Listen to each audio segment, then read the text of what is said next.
పెద్ద ఎత్తున బుద్ధి చెప్తాను. మరి ఆ విధంగా ఏ విధంగా అతను రబ్బర్ చెప్పులతో వెల్వ హాస్టల్కి వచ్చిన రోజులు మరి మర్చిపోయాడు. ట్రంక్ డబ్బాతో వచ్చాడు. ఇవాళ ఏ స్థాయిలో ఉన్నాడు హరీష్ రావు అవన్నీ కూడా గమనించాలా. 100కి 100 పాళ్ళు హరీష్ రావుకు బుద్ధి చెప్తాను. ఈసారంటే నాకు టైం లేదు. మెదక్ కాన్సన్ట్రేట్ చేస్తాను, మల్కాజ్గిరి కాన్సన్ట్రేట్ చేస్తాను. తర్వాత సిద్దిపేటలో హరీష్ రావు అడ్రస్ లేకుండా చేస్తానని చెప్పి కూడా దేవుని మీద ప్రమాణం చేసి చెప్తా ఉన్నాను. మైనంపల్లి హనుమంతరావు ఏదైనా మాట ఇస్తే మాట తప్పడు. హరీష్ రావును గద్దె దింపే వరకు, ఆయన దుకాణం బంద్ చేయించే వరకు కూడా నేను నిద్రపోనని చెప్పి కూడా వెంకటేశ్వర స్వామి మీద ప్రమాణం చేసి తెలియజేస్తా ఉన్నాను. Thank you very much. పెద్ద ఎత్తున బుద్ధి చెప్తాను. మరి ఆ విధంగా ఏ విధంగా అతను రబ్బర్ చెప్పులతో వెల్వ హాస్టల్కి వచ్చిన రోజులు మరి మర్చిపోయాడు. ట్రంక్ డబ్బాతో వచ్చాడు.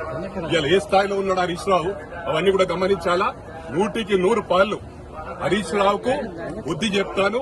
ఈసారంటే నాకు టైం లేదు. మెదక్ కాన్సన్ట్రేట్ చేస్తాను, మల్కాజ్గిరి కాన్సన్ట్రేట్ చేస్తాను. తర్వాత సిద్దిపేటలో హరీష్ రావు అడ్రస్ లేకుండా చేస్తానని చెప్పి కూడా దేవుని మీద ప్రమాణం చేసి చెప్తా ఉన్నాను. మైనంపల్లి హనుమంతరావు ఏదైనా మాట ఇస్తే మాట తప్పడు. హరీష్ రావును గద్దె దింపే వరకు, ఆయన దుకాణం బంద్ చేయించే వరకు కూడా నేను నిద్రపోనని చెప్పి కూడా వెంకటేశ్వర స్వామి మీద ప్రమాణం చేసి తెలియజేస్తా ఉన్నాను. Thank you very much.